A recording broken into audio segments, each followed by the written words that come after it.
এই জেনারেশনকে কে বুঝাবে যে মোবাইল থেকে দূরে থাকতে হবে? বিনা প্রয়োজনে ফোন ইউজ করবা না, বিনা প্রয়োজনে ফোনে হাতও দিবা না। একটা ছবি তুললে কি হয়? হাজারে আসওয়াদ গুনাহ মাফ হয়। একটা ছবি তুললে কি গুনাহ মাফ হয়? কোনো নেকি হয়? এটা কি পরকালে সুপারিশ করবে? এই মোবাইলের আসক্তির কারণে এই যুব সমাজের চিন্তার ক্ষমতা নষ্ট হয়ে গেছে। বিশ্বাস করেন আমার কথা, আমার কথা বিশ্বাস করেন। এই মোবাইল আসক্তির কারণে এই যুব সমাজ আর চিন্তাই করতে পারে না। সারা দিন ফোনে ব্যস্ত, সারাটা দিন সময় পাইলেই ফোন। ফোনে কি? YouTube, Facebook, WhatsApp, Instagram.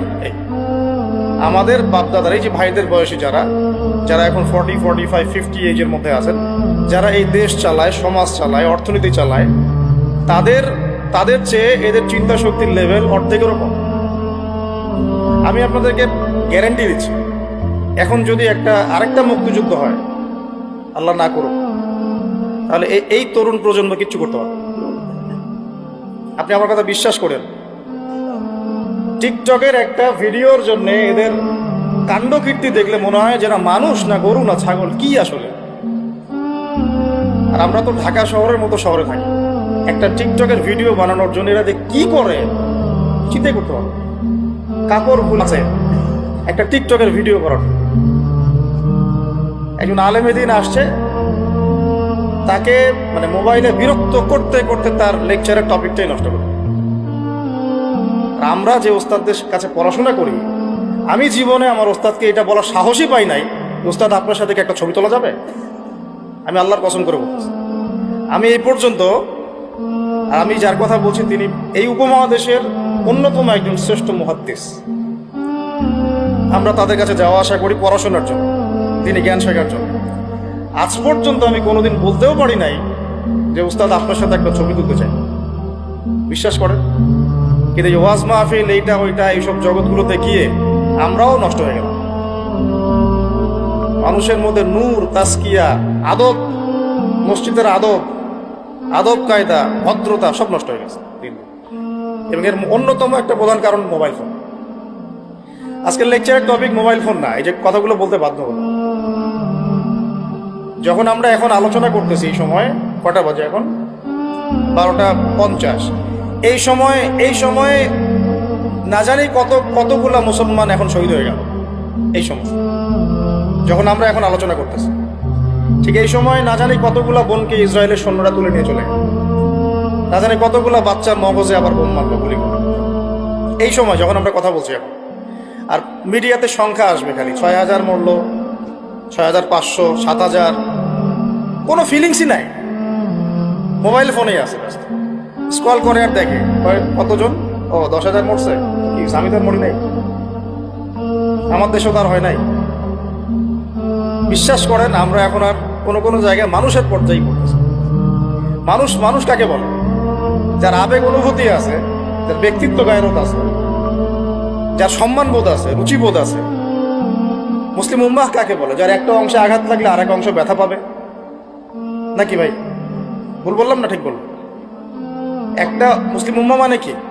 একটা অঙ্গে আঘাত লাগছে, আরেকটা অঙ্গ ব্যথা পাবে। আদতে কি এটা হচ্ছে? প্যারালাইজড।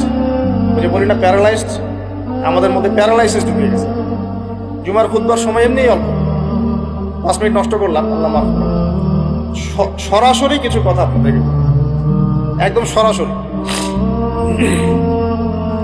আমরা এখন এমন একটা সময় আছি, এই যে এই শেষ জামানায়, এই যুগে ফিতনা থেকে বাঁচা চারটাখানি কথা না। আর এই ফিতনা থেকে বাঁচতে না পারলে জান্নাতে যাওয়া যাবে না। এই ফিতনাগুলো শুধু রাষ্ট্রে আর বিশ্বেই নাই, আমাদের রিজিকেও ঢুকে গেছে, পরিবারও ঢুকে গেছে, সমাজও ঢুকে গেছে, ধর্মেও ঢুকে গেছে।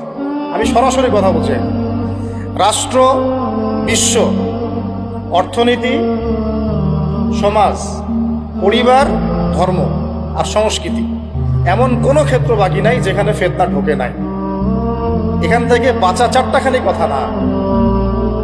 এখান থেকে বাঁচতে হলে আমাদেরকে প্রথমে যেটা করতে হবে, আগে দ্বীনের জ্ঞান অর্জন করতে হবে। আপনি এই জেনারেশনকে জিজ্ঞাসা করেন, আমাদের স্বপ্ন তো এই জেনারেশনকে নিয়েই নাকি? যাদের বয়স 50 হয়ে গেছে তারা আর কি করতে পারবেন দিনের জন্য? হয়তো তারা 20-30 বছর পৃথিবীতে থাকবেন হাইয়েস্ট, আল্লাহ ভালো জানেন। আগামী বিশ্বকে কে নেতৃত্ব দিবে? যাদের বয়স এখন 20 থেকে 40 অথবা 10 থেকে 30, এই তো এই জেনারেশনকে আপনি দেখেন তাদের কত পার্সেন্ট কোরআন তেলাওয়াত করতে জানে। আপনি এই যে আজকে যারা আসছে সবার কোরআন তেলাওয়াতের টেস্ট নেন, একজন আলেমের সামনে বসান, একজন একজন করে ডাকেন, দেখেন সূরা ফাতিহা পড়তে পারে কবে। এই মুসলিম উম্মাহ মার না খেলে কোন মুসলিম উম্মাহ মার খাবে আমাকে বুঝান, আমি তো বুঝি না, আমার জ্ঞান কম। এই মুসলিম উম্মাহ যদি মার না খায় কোন মুসলিম উম্মাহ মার খাবে? আজকে যারা আসছে এখানে বা এর পরেও আসবে জুমার দিনে, আপনি এদেরকে 5 ওয়াক্ত নামাজে পাবেন। তাহলে যারা 5 ওয়াক্ত নামাজ পড়তেছে না, জুমার নামাজটাকেই দিন মনে করে, তাহলে এই মুসলিম মার না খেলে কে মানে? আমাকে বুঝান, আমি বুঝি না, কিছু বিষয় আমি বুঝি না। আবার যারা নামাজ পড়ে তাদের আখলাক, ব্যক্তিত্ব, আখলাক, চরিত্র, সুন্নতের জীবনযাপন, আমরা বলি না সুন্নাহ মাফিক জীবনযাপন, রাসূলের সুন্নাহ মাফিক জীবনযাপন, কতজনের মধ্যে চেহারা, সুরতে, পোশাকে, আশাকে, কথাবার্তায় সুন্নত আছে। তো যে জাতি তার নবীর সুন্নত ভুলে যায় সে জাতি কিভাবে বিশ্ব শাসন করবে আর কেন সে মায়ের খাবে না আমাকে বুঝান, সম্ভব? তাহলে প্রথম নসিহতটা ভাই পড়াশোনা করতে হবে। আর পড়াশোনা শুরু হবে কোন কিতাব থেকে? তাড়াতাড়ি কোরআন পড়া শুরু করেন, হাতে সময় কম, তাড়াতাড়ি শুরু করেন।